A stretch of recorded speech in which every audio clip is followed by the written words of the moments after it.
चैत्र नवरात्रे में, शरदीय नवरात्रे में, आषाढ़ी नवरात्रे में, आदिक पौष नवरात्रे में हम शंकर की, हम जगतजननी जगदम्बा की जब स्थापना करते हैं, या हम नूतन घर का प्रवेश करते हैं, या गणेश जी की स्थापना करते हैं, या कोई दुकान को प्रवेश करते हैं, या कोई शुभ कार्य करने के लिए अग्रण्य होते हैं, तो हम कलश की स्थापना क्यों करते हैं? आज शिव महापुराण में शुरुआत में अपन शिव और पार्वती की यही संवाद को लेकर चलते हैं। आखिर कलश में ऐसा क्या है?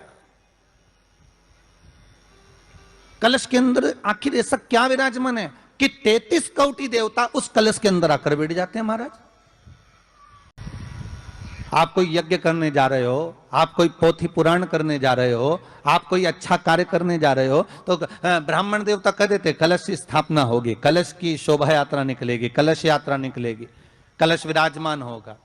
और आज हर की पौड़ी पर, प्रयागराज में या उज्जैनी में, नासिक में जो बड़े बड़े कुंभ के मेले होते, कुंभ का मतलब भी तो कलश से होता है। उसकी महत्वता क्यों है? उस कुंभ की, उस घड़े की महत्वता कहां से प्रकट हो गई?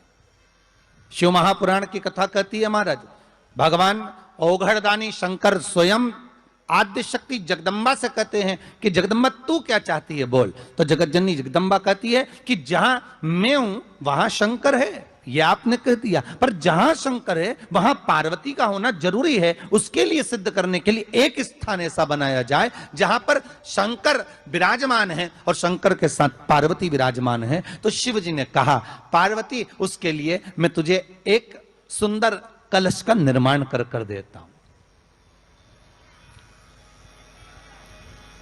दुनिया का रचनाकार, दुनिया की रचना करने वाले महाराज, संपूर्ण ब्रह्मांड की रचना करने वाले, जिनको भगवान शिव ने स्वयं ब्रह्मदेव से कहा है कि ब्रह्मा जी तुम सृष्टि खंड को आगे बढ़ाइए, सृष्टि की रचना करिए। और आज ही के दिन, यही चैत्रीय प्रतिपदा के दिन, यही इसको कहते हैं नया संवत्सर, नया वर्ष। हिंदू धर्म में क्यों कहा जाता है? आज ही के दिन ब्रह्मा जी ने महाराज सृष्टि की रचना करना प्रारंभ करा था। आज ही के दिन भगवान शिव और ब्रह्मा का संवाद हुआ था। सीधे भगवान शंकर ब्रह्मदेव के पास जाकर बोले थे, हे ब्रह्मदेव आप सृष्टि की रचना करिए। तो ब्रह्मा जी ने पूछा था, सारे नक्षत्र आपने बनाए, सारे दिन आपने बनाए, सारी घड़ियां आपने बनाई, सारा पल आपने बनाया, मनुष्य की श्वास गिनती, काउंटिंग, अर्थात मनुष्य के शरीर की रोमावली, ये सब आपने निश्चित करी है। सब ले लिया है, विश्वास नहीं है तुमको यार। गाजर ली, गाजर लिया, ककड़ी ली, ककड़ी। देवी की आराधना का एक स्मरण का सुख है महाराज। ज्योत का विधान है, नवरात्रे में देवी की ज्योत लगती है, अखंड ज्योति लगती है, जवारे बुआए जाते हैं, कलश लगता है। ज्योत का भी विधान है। जिसके यहां दिया अखंड जलाया जाता है, अगर वो दिए की लो, दिए की बाती अगर दक्षिण दिशा की होती है तो उसके घर में साल भर में एक घात जरूर होती है।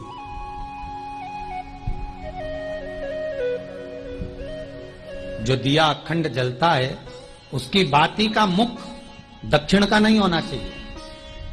अगर आपने देवी भागवत का स्मरण कराओ, देवी भागवत को अगर सुना हो, तो देवी भागवत में स्पष्ट किया गया कि पूर्व की ओर मुख करा हुआ दिया, अर्थात पूर्व की ओर ज्योत जो जलाई जाती है वो संपदा की वृद्धि करती है।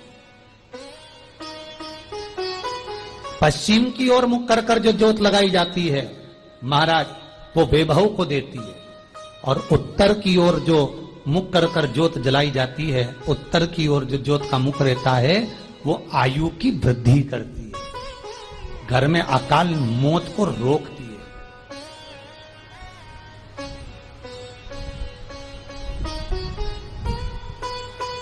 यात्रे का जो भाव तत्व है उसको भी अच्छे से समझ लेना। दक्षिण की ओर ज्योत ना लगाएं। अगर आपको लगाना है पूरब की लगाएं, पश्चिम की लगाएं या उत्तर की लगाएं। और जितने दिन महारानी जगदम्बा जगत धात्री दुर्गा भवानी अब की बार माताजी घोड़े पर आई है, हर बार देवी बदल बदल के आती है।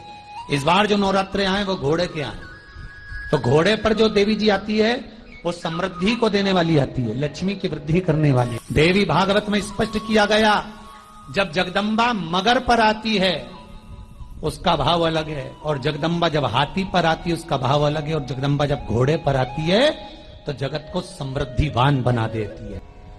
और नवरात्रि में भी अगर आपकी कोई कामना है, आपकी अगर इच्छा है, आपका मन है, तो जगत जननी की आराधना करो।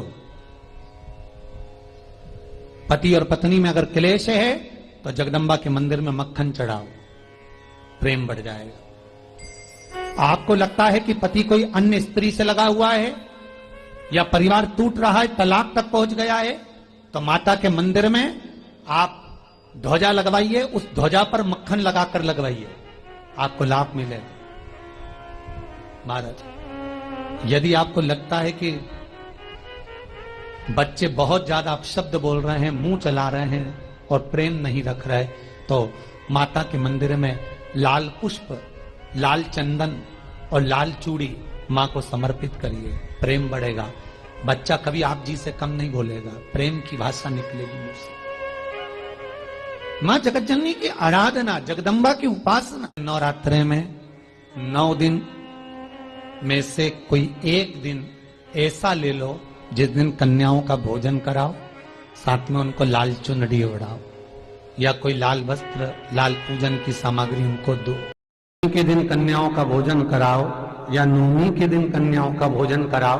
पर देवी भागवत तो कहती है, देवी भागवत तो वर्णन करती है कि पहले नवरात्रे से लेकर, पहले नवरात्रे से लेकर नौमी तिथि तक जितने दिन देवी के होते हैं, प्रत्येक दिन में आप किसी भी दिन कन्याओं का भोजन करा सकते हो, पहली रात्रि से लेकर, पहला दिन से लेकर। नवरात्रि मालूम है कब से लगती है? आप लोगों को ज्ञात होगा ना, नवरात्रि कब से लगती है? अमावस्या से कि एकम से? अरे जितने लोग सुन रहे हो जरा बोलो तो भाव से। अमावस्या से लगती है कि एकम से लगती है? तो सब लोग कहेंगे महाराज जी पड़वा से लगती है, एकम से। पर देवी भागवत कहती है अगर एकम से लगी तो नवरात्रि पूर्ण कैसे हुई? एकम का दिन लगी तो एकम के दिन की रात्रि, फिर दूज के दिन की रात्रि, तीज के दिन की रात्रि, चतुर्थ दिन की रात्रि, पंचम दिन की रात्रि, छठे दिन की, सातवें दिन की, आठवें दिन की, 9वें दिन की रात्रि। पर 9वें दिन तो सुबेरे पूजन करके, यज्ञ करके, अनुष्ठान करके देवी को विसर्जन कर दिया, फिर नवरात्रि पूर्ण कैसे हुई? नवरात्रि की पूर्णता होती है अमावस्या की रात से गिनी जाती है। कौन से दिन से गिनते हैं? अमावस्या की रात्रि, फिर एकम की रात्रि, फिर दूज की रात्रि, ऐसे गिनते गिनते अष्टमी की रात्रि तक और नौमी के दिन सुबह तक या दोपहर तक या शाम तक, जब तक आप यज्ञ ना करें तब तक ये 9 रात्रियां पूर्ण गिनी जाती हैं महाराज देवी भागवत के हिसाब से, पूर्णता में, पूर्णता में गिनी। अब हमने कन्या भोजन का जो क्रम बनाया, अष्टमी के दिन करा देंगे, नौमी के दिन करा देंगे, इस तिथि को करा देंगे, पर भाव देखिए, शास्त्र कहता है भूखे को भोजन जब कराइए जब उसको भूख लगी हो, और ऐसों को कराइए जिसको जरूरत पड़ रही है।